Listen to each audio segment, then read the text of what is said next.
देखिए अभी जो हम लोग पढ़ेंगे वो हम लोग पढ़ेंगे आपका क्या है, टॉपिक है मेटालिक कैरेक्टर पढ़ेंगे हम लोग, ठीक ना। तो मेटालिक कैरेक्टर किसे कहते हैं बच्चा, जैसे कि मान लीजिए आपको मैं अगर H दे दिया, उसमें से अगर मान लीजिए कोई इलेक्ट्रॉन घटाने को मैं बोल रहा हूँ तो यहाँ पे माइनस दे दिया। मान लीजिए मैं सोडियम दे दिया, सोडियम में से बोल रहा हूँ एक इलेक्ट्रॉन घटा दो भाई। मैं बोल रहा हूँ मैग्नीशियम दिया हूँ, मैग्नीशियम में से 2 इलेक्ट्रॉन घटा दो भाई। तो ये आपके ऊपर डिपेंड करता है कि आप कितना इलेक्ट्रॉन घटाना चाहते हो। तो एक इलेक्ट्रॉन घटा दिया तो क्या जाएगा बताइए मेरे को, H+ आ जाएगा। और इलेक्ट्रॉन घटाइए तो कितना जाएगा, Na+ आ जाएगा। 2 इलेक्ट्रॉन घटाइए तो क्या जाएगा, Mg+2 आ जाएगा। तो ये मैं इलेक्ट्रॉन की संख्या घटा रहा हूँ ना, देखिए इलेक्ट्रॉन की संख्या कर रहा हूँ, घटा रहा हूँ मैं आपको साफ साफ दिख रहा है। यहाँ पे देखिए अल्युमिनियम दिख रहा है आपको, अल्युमिनियम इसमें से 3 इलेक्ट्रॉन घटा रहा हूँ मैं, तो इसमें क्या आ गया Al+3 आ गया। तो इलेक्ट्रॉन की संख्या क्या कह रहा हूँ मैं, घटा रहा हूँ।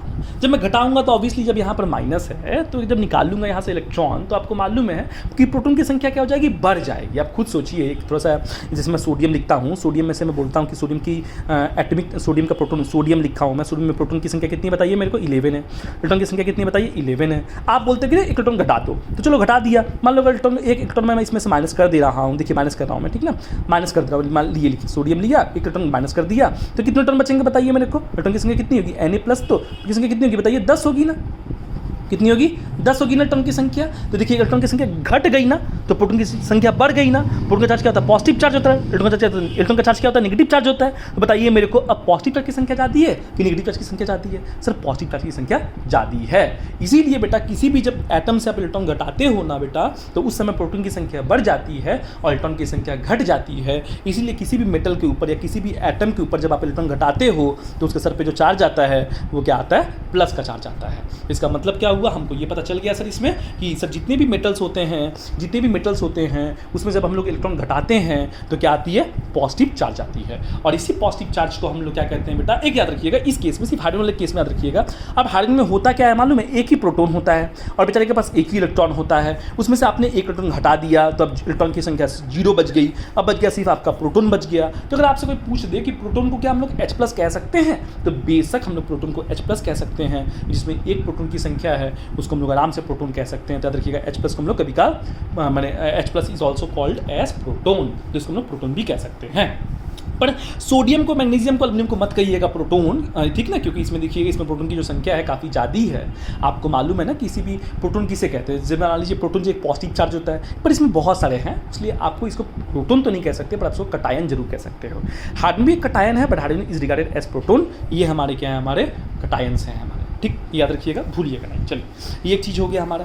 देखिए एक बात मैं कहता हूँ, एटॉमिक साइज की बात कर रहा हूँ मैं। एटॉमिक साइज का मतलब क्या है, एटॉमिक साइज का मतलब क्या है, greater the atomic size farther outermost orbit and thus lesser the nuclear pull exerted on it, as result electrons can be removed more easily from the valence shell during making the elements more metallic.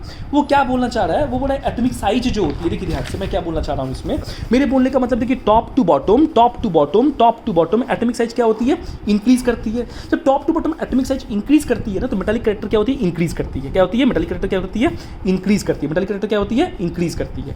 तो metallic character क्या होगी हमारी, increase करेगी top to bottom, जैसे जैसे हमारी क्या होगी, साइज इंक्रीज करेगी। तो साइज इंक्रीज होगी तो मेटालिक कैरेक्टर इंक्रीज होगी, साइज इंक्रीज होगी तो मेटालिक कैरेक्टर इंक्रीज होगी। मेटल्स आराम से अपना इलेक्ट्रॉन क्या करेगा, लूज कर सकता है। मेटल्स क्या कर सकता है, आराम से इलेक्ट्रॉन क्या कर सकता है, लूज कर सकता है। इसका मतलब याद रखिएगा, इसकी मेटालिक प्रॉपर्टी क्या हो रही है, इंक्रीज हो रही है। बिल्कुल मत भूलिएगा, इसकी मेटालिक प्रॉपर्टी क्या हो रही है बेटा, इंक्रीज हो रही है, क्योंकि साइज इनकी इंक्रीज हो रही है, साइज इंक्रीज हो रही है। और ठीक है, मैं एक बात ये बता दिया, तो मैंने आपको क्या कहा था कि 2 फैक्टर के ऊपर डिपेंड करता है, एक तो एटॉमिक साइज और दूसरा न्यूक्लियर चार्ज। बेटा न्यूक्लियर चार्ज का मतलब होता है नंबर ऑफ प्रोटॉन, एक बात हमेशा याद रखिएगा, या एटॉमिक नंबर को आप न्यूक्लियर चार्ज कह सकते हो, इसमें कोई दो राय नहीं है। तो बताइए मेरे को, प्रोटॉन की संख्या नहीं बढ़ेगी टॉप टू बॉटम, इसकी एटॉमिक नंबर 1 होती है, इसकी 11 होती है, ठीक है, इसमें सॉरी 3 होती है, इसमें 8 ऐड कर दीजिए 11 हो जाएगी, इसमें 8 ऐड कर दीजिए 19 हो जाएगी, इसमें और 18 ऐड कर दीजिए 37 हो जाएगी, इसमें ऐड कीजिए 55 हो जाएगी। तो ये टॉप टू बॉटम आप देख रहे हो, एटॉमिक नंबर इंक्रीज कर रही है। एटॉमिक नंबर इंक्रीज करेगा तो प्रोटॉन की संख्या भी इंक्रीज करेगा।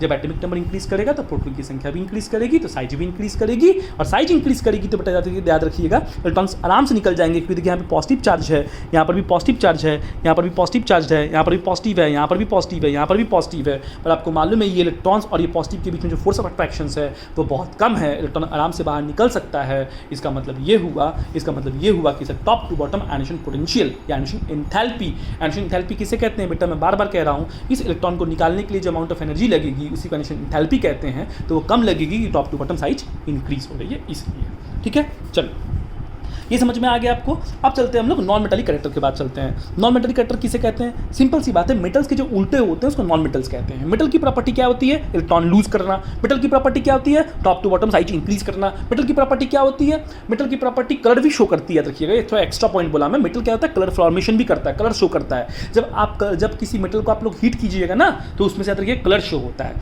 वगैरह जो भी हो। ये तो है। तो मैं नॉन मेटलिक प्रॉपर्टी किसे कह रहा था मैं? तो नॉन मेटलिक प्रॉपर्टी ठीक है। और याद रखिएगा मेटल्स की और एक पहचान बता देता हूं। मेटल की पहचान जिसकी वैलेंसी 1 2 3 होती है उसे मेटल्स कहते हैं। याद रखिएगा जिसकी वैलेंसी कितनी होती है? 1 2 3 होती है उसको मेटल्स कहते हैं। नॉन मेटल्स किसे कहते हैं? याद रखिएगा नॉन मेटल्स किसे कहते हैं? याद रखिएगा नॉन मेटल्स की वैलेंसी 5 6 7 होती है उसको नॉन मेटल्स कहते हैं। ये भी याद रखिएगा, इसको मत भूलिएगा। तो इसका मतलब क्या हुआ? मेटल्स की वैलेंसी कितनी? 1 2 3 और नॉन मेटल्स की वैलेंसी कितनी? 5 6 7। तो नॉन मेटल्स मतलब किसे कहते हैं? इसकी 5 6 7 वैलेंसी होती है। मेटल्स की किसे कहते हैं? इसकी वैलेंसी कितनी? 1 2 3 होती है।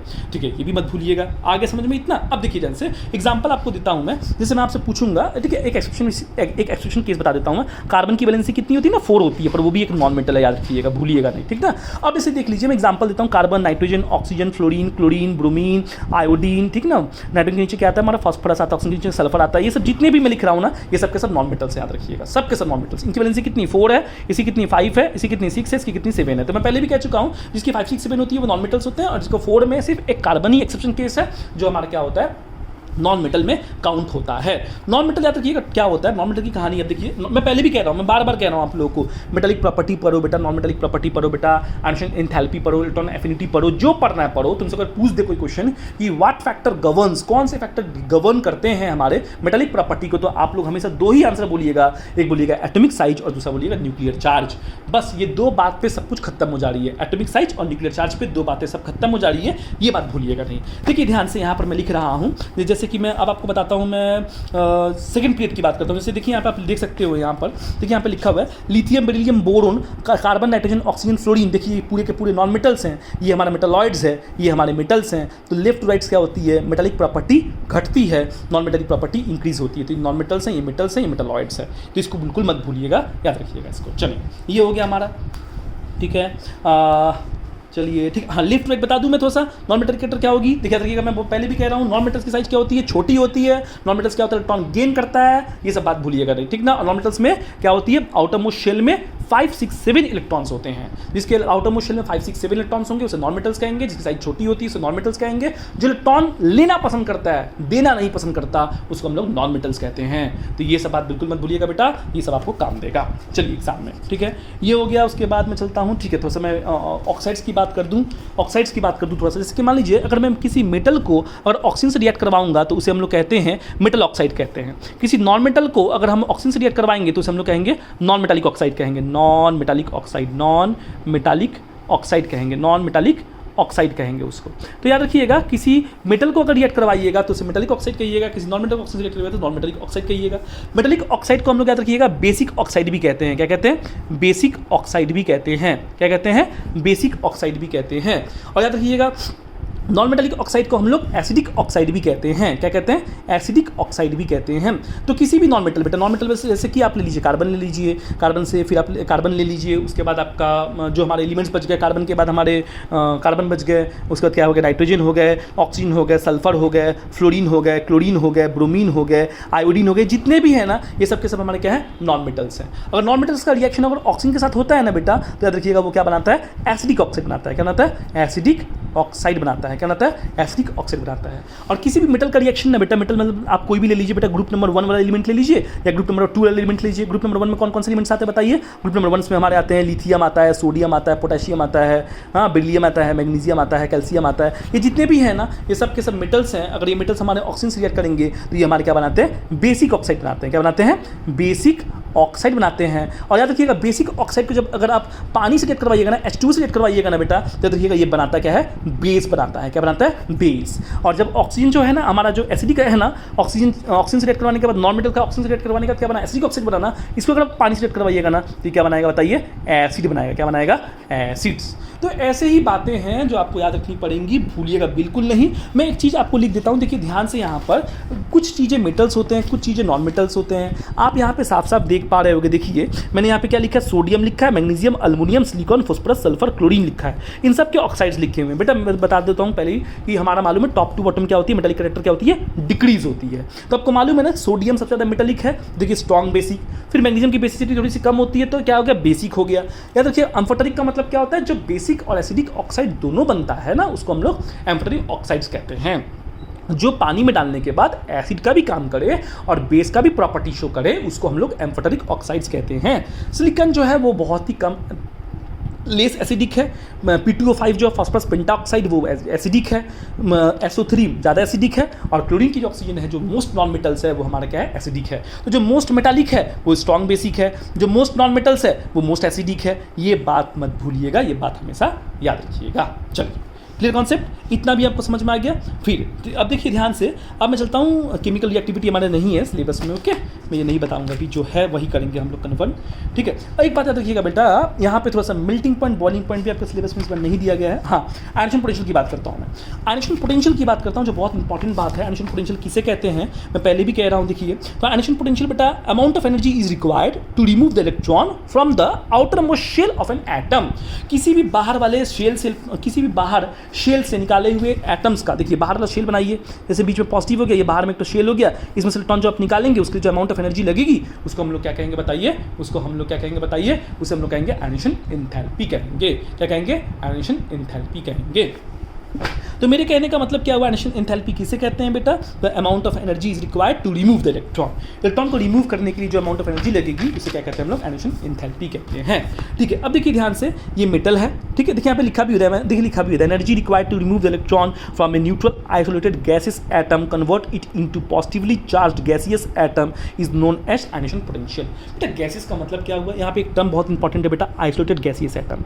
इसका मतलब क्या होता है बेटा, आइसोलेटेड का मतलब होता है वो एटम सिंगल होना चाहिए। देखिए एटम क्या है, सिंगल है, और कौन से फॉर्म में बेटा, गैसियस फॉर्म में है। ये सॉलिड मत लीजिएगा, ये लिक्विड मत लीजिएगा, कुछ भी जब भी आप आयनेशन एंथैल्पी बात बोलिएगा, तो हमेशा जो मेटल होगा या कोई भी एटम होगा या कोई भी एलिमेंट होगा, वो हमेशा अपने गैसियस फॉर्म में रहेगा। और गैसियस फॉर्म में आप जब कुछ अमाउंट ऑफ एनर्जी दीजिएगा, तो वो क्या करेगा, देखिए आप जब दीजिएगा तभी वो इलेक्ट्रॉन देगा, सिंपल सी बात है। आप सोचिए मेटल जो है आपको इलेक्ट्रॉन दे देगा, इलेक्ट्रॉन कब देगा, जब आप इसमें एनर्जी दीजिएगा। तो ये Mg+ हो गया, इलेक्ट्रॉन दे दिया, ये बात याद रखिएगा। याद रखिएगा आयनेशन पोटेंशियल का जो यूनिट होता है वो क्या होता है, इलेक्ट्रॉन वोल्ट पर एटम होता है। एक एटम से इलेक्ट्रॉन निकालने के लिए जो अमाउंट ऑफ पोटेंशियल लगता है, उसको हम लोग इलेक्ट्रॉन वोल्ट पर एटम कहते हैं। तो इलेक्ट्रॉन वोल्ट पर एटम है। ऐसा यूनिट क्या है, याद रखिएगा, किलो जूल पर मोल है। क्या है, किलो जूल पर मोल, किलो जूल पर मोल, ये ऐसा यूनिट है।